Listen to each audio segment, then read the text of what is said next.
Nous sommes venus aujourd'hui encore une fois pour interpeller l'opinion publique, interpeller le ministre de la Santé Marie-Khemesse Ndiaye, interpeller également et surtout Monsieur le Président de la République, Monsieur Macky Sall. Nous avons procédé à la date du 5 juillet dernier 2022 à une revendication effectuant un point de presse au sein de l'hôpital régional de Ziguinchor. Nous avons mené des activités de revendication pour la réclamation de nos arriérés de salaire de 7 mois et de nos arriérés de motivation de 4 mois et de 2 mois pour certains. Peut-être que d'ici 24 heures après cette activité, que nous aurions gain de cause. Malheureusement pour nous, nous sommes allés aujourd'hui pour rencontrer le directeur de l'hôpital régional, M. Ndiamé Diop, pour voir qu'au sortir de cette rencontre, quelles ont été les démarches administratives, résolution de ce problème. Et à notre grande surprise et à notre grande déception, nous avons trouvé son intérim à l'hôpital, que nous avons interpellé sur la question. Ce dernier nous a fait savoir que le directeur ne lui a laissé aucune directive concernant ce dossier. Il nous a fait savoir également qu'il lui a juste laissé les tâches des affaires courantes de l'hôpital. Vous conviendrez avec moi qu'il ne se soucie pas de notre problème. Vous conviendrez avec moi également que ce directeur ne nous respecte pas. Parce que malgré tant de revendications, malgré les points de presse que nous avons menés, il le relègue au second plan. Alors, nous sommes venus aujourd'hui ici devant la presse pour attirer l'opinion publique, pour attirer le premier magistrat de la commune de Ziguinchor, monsieur le maire, monsieur Ousmane Sonko, pour interpeller aussi, attirer aussi l'attention du gouverneur de la région, interpeller aussi l'attention du médecin-chef de région, du sous-préfet, du préfet et du président de la République et enfin du ministre de la Santé et des autorités administratives sanitaires de la région. Si jamais ils ne prennent pas en considération ou ils ne se saisissent pas de ce dossier, nous prendrons pour témoin le peuple sénégalais qu'il y aura des dégâts autant matériels que physiques. Parce qu'on ne peut pas accepter cette situation, on ne peut pas l'admettre. Nous sommes des pères de famille, nous sommes des responsables de famille. Nous avons des obligations qui nous attendent, surtout à cette période de fête de Tabaski. Nous vous demandons encore une fois, chères autorités, de vous saisir de ce dossier et de vous en approprier et de le diligenter aussi rapidement que possible, sans délai. Nous prévoyons également d'observer une grève de faim dans les jours qui viennent. Et peut-être même, nous allons empêcher, je vous dis bien, empêcher la continuité des services au sein de l'hôpital. Parce qu'il n'est pas normal que nous donnions, que nous nous sacrifions en la période du Covid, cette pandémie qui a fait des ravages dans le monde. Nous nous sommes sacrifiés. Parmi nous, certains ne rentraient même pas chez eux par peur de ne pas contaminer leur entourage. Nous nous sommes sacrifiés. Ndiamé Diop, qu'il nous paye notre argent. Qu'il nous paye notre argent. C'est tout ce qu'on demande. Tay lu ñu fi dajalé moy ba légui rek di continuer xeex bi continuer laaj suñu alal bi nga xamné mom lañu CTE bi yorel mom lañu état bi yorel ku nekk xam na ne barke démb amoon na benn point de presse bu ñu defoon hôpital régional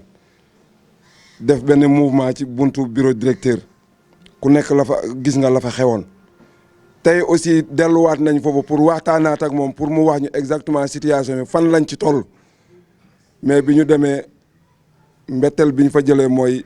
ku ko remplacer intérim bi moom lañ fa fekk ñu mun ñu directeur dafa dem Dakar dafa dem congé pour 1 mois. mu nekk lu ñu naqari lool lu ñu métti ay pères de famille ay mères de famille ñu ngi fii ñu yore leen seen xaalis 2 mois d'arriéré de motivation pour l'ensemble du personnel. ñëpp ñu nekkoon ci CTE bi 7 mois pour infirmiers yi ak techniciens de surface yi ak 4 mois pour médecins yi depuis kañ ñu ngi xeex loolu directeur jéemu ci dara def nañu lu nekk bugg ci yëy yàbbi donc fi mu toll nii tey dellu nañ foofu pour waxtaanam pour xamal ne ko tabaski bi jege si na te dañuy soxla suñu xaalis pour dem feete comme yow. mais bi ñu demee fekk ñu fa ñu ne ñu dafa dem julli ji tabaski te day def congé 1 mois manque de respect mënul passé loolu directeur daf ñu yab directeur teguñu ñuy nit parce que suñu tegoon ñuy nit du bàyyi fii du ñu bàyyi fii ak suñuy jafe-jafe yolleeku dem Dakar parce que daw laa ko mën a tuddee dafa daw parce que su dawloon dina taxaw wax ak ñun taxaw lim ñu yoreel mu génnee ko jox ñu ko ma waa leen encore keroog def nañu benn point de presse taxaw na encore ne carrément moom il n'est pas responsable lu xew fii nekkul responsable mais man mënu ma comprendre un directeur nga nekk fii yow représenté ministre de la santé yow yaa ko représenté fii au niveau de Ziguinchor c'est pas pour rien ñu indi ko fii comme directeur régional directeur hôpital régional yow nga taxaw nga ne tu n'es pas responsable ça c'est être irresponsable comme ni mu ko waxee il est irresponsable njiit du doxalee noonu njiit du waxee noonu bu dara xew mu métti rek nga dégager say responsabilité dañ ko fi nekk dañ ko fi teg pour jafe-jafe su amee mu mun a taxaw wax ak nit ñi wax bu correct mais wax ji muy wax c'est wax boo dafa nekk wax boo xam ne kenn mënu koo comprendre wax boo xam ne amul benn responsabilité dafa dégager say responsabilité njiit du doxalee noonu njiit soo nekk sa njaboot su jafe-jafe amee toogal ak ñoom waxtaan ak ñoom ñun loolu la ñu gëm mais directeur tey mu wax la lii suba mu wax la le contraire yàgg nañu dund ak moom ci affaire yooyu tey daf lay wax lii suba mu wax la leneen léegi moom su nekkulee responsable qui est responsable dans tout ça qui est responsable le premier responsable ici c'est lui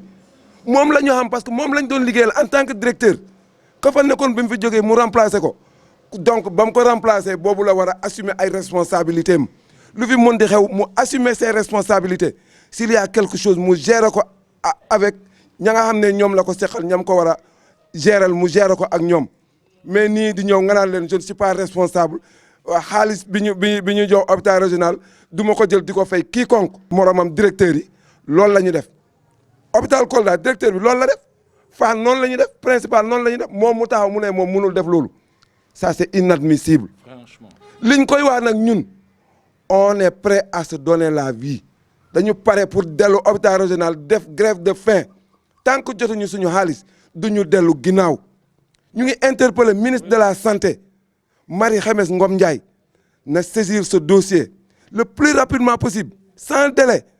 le président de la république gi nga xam ne moom moo yëlif ñëpp na wax ci dossier bi parce que gis nañ ne depuis affaire bi am ba léegi